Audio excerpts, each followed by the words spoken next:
नमस्ते एवरीवन। पिछले एपिसोड में इमोशंस और फीलिंग्स को समझते हुए ये जाना कि सुख दुख इनएविटेबल हैं। यदि हमें सुख चाहिए तो दुख साथ में आएगा, खुशी चाहिए तो गम साथ में आएगा। यदि इन दोनों से बचना है तो शांति की ओर जाना पड़ेगा, और शांति की ओर जाने का एक ही रास्ता है, अपने अनरियलिस्टिक बिलीव्स को हम रियलिस्टिक बिलीव्स में कन्वर्ट करें, चेंज करें।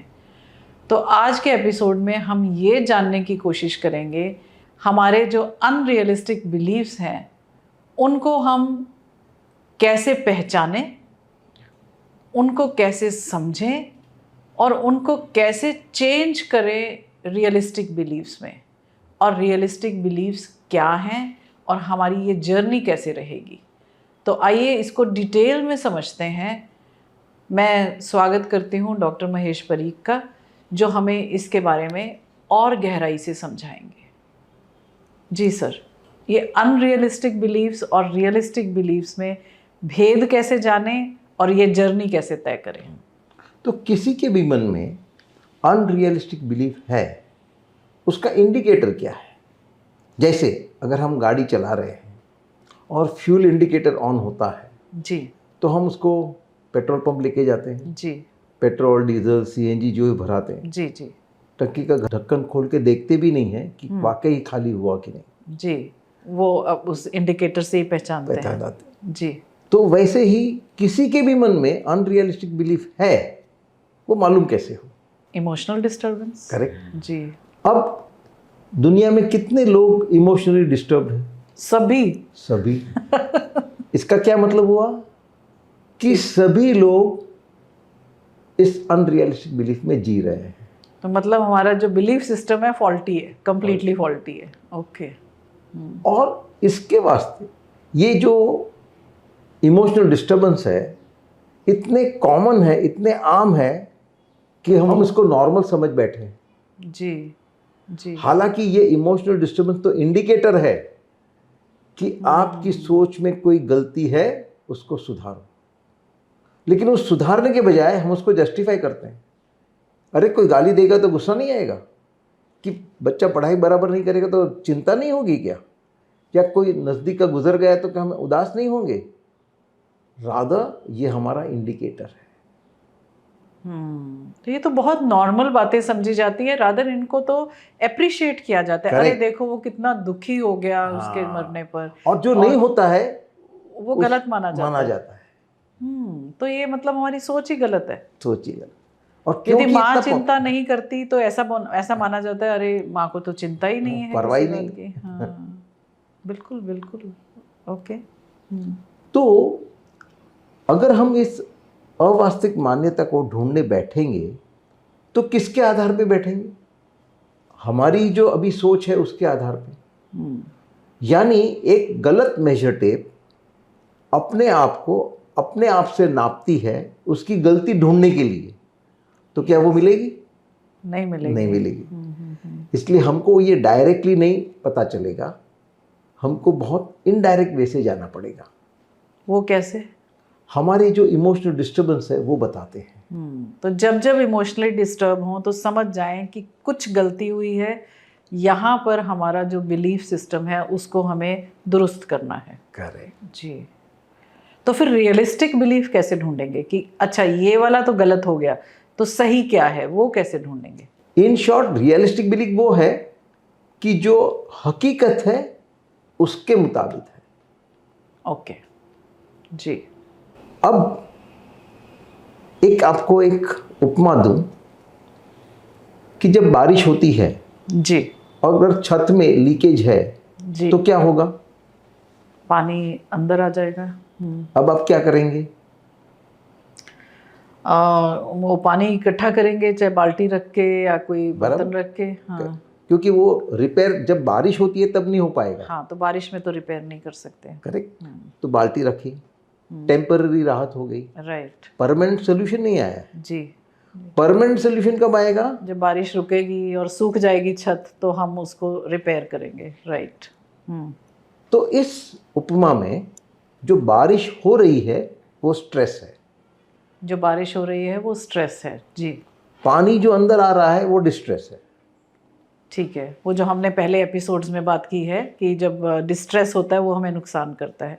तो क्योंकि बारिश तो बाहर हो रही है, सबके लिए हो रही है, करेक्ट, हमारी छत लीक कर रही है तो हमें डिस्ट्रेस हो रहा है। जी करेक्ट। तो वो लीकेज क्या है?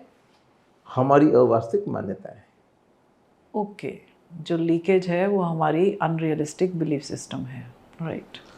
तो स्ट्रेस तो होता ही रहेगा, बारिश तो गिरेगी ही, लेकिन अगर हमें पानी अंदर नहीं चाहिए तो हमारे लीकेज को रिपेयर करना है, हमारी अनरियलिस्टिक बिलीफ को निकालना है। बारिश को नहीं रोक सकते, बिल्कुल, मुमकिन नहीं। ठीक बात।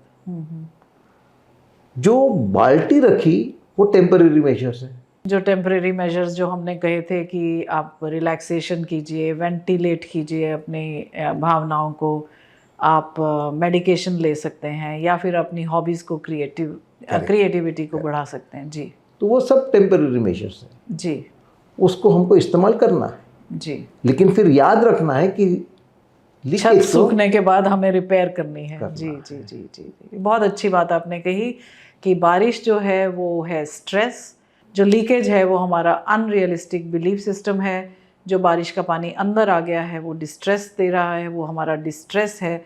तो हमें क्या करना है? टेम्परेरी रिलीफ लेना है, एक बाल्टी लेनी है या पानी इकट्ठा करना है या कमरे से पानी निकालना है। ये जो पुराने एपिसोड में आप देखेंगे वो मेथड्स दिए हैं टेम्परेरी रिलीफ के। लेकिन जब हालात सही हो जाए, बारिश रुक जाए, स्ट्रेस से हट जाए, तो उस बिलीफ सिस्टम को ठीक करना है, छत को रिपेयर करना है, ताकि वो जो हमारे जो अनरियलिस्टिक बिलीफ्स हैं वो ख़त्म हो जाएं, तभी हमें रिलीफ मिलेगा। जी। इन अनरियलिस्टिक बिलीफ को पहचानना मुश्किल तो है। क्यों है? क्योंकि जो हम मानते हैं वो बाकी सब लोग भी मानते हैं। इसलिए इतने सारे लोग ये बात मानते हैं तो फिर इसमें गलत क्या है? तो वो नॉर्मल लगने लगती है। वो नॉर्मल करेक्ट लगने लगता है। और तीसरी बात ये है कि हम इस अवास्तविक मान्यता के प्रेम में हैं, उसको छोड़ना ही नहीं चाहते, अटैच हो गए। हाँ। हम उसको पहचानते ही नहीं है कि यही हमारा दुश्मन है। जैसे एक सीरियल आता था, साइंस फिक्शन सीरियल था, स्टार ट्रेक। अच्छा। इसमें 3 मेन कैरेक्टर्स थे, कैप्टन कर्क, मिस्टर स्पॉक और डॉक्टर मैकॉय। अब ये सीरियल में क्या बताया गया था कि पृथ्वी से एक अवकाशयान पूरा ब्रह्मांड घूमता है नई नई माहिती इकट्ठा करने के लिए। जी।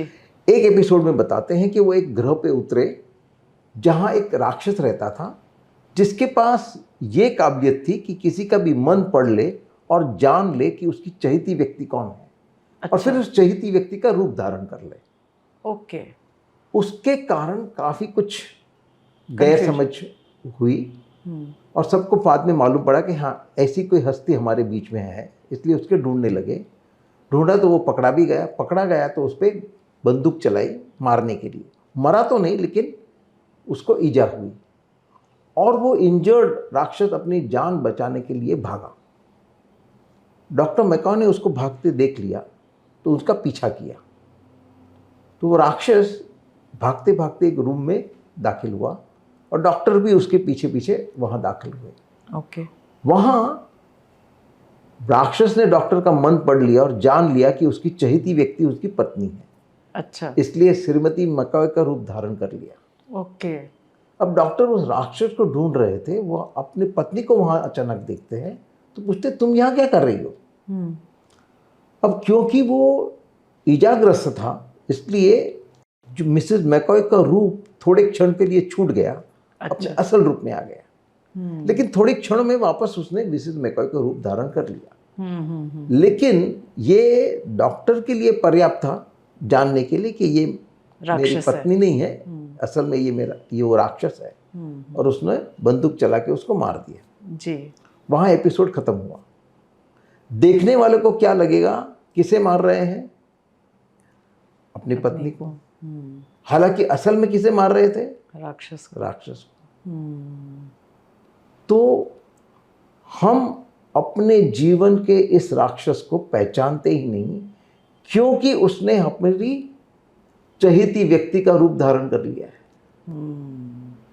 सो ये जो अनरियलिस्टिक बिलीव्स हैं वो हमारे लिए एक शत्रु हैं, लेकिन हम उन्हें इसलिए नहीं पहचानते क्योंकि उन्होंने जो आवरण या अपना जो रूप धारण किया हुआ है वो एक हमारी हमारी पसंदीदा व्यक्ति का है या हमारे प्रिय व्यक्ति का है।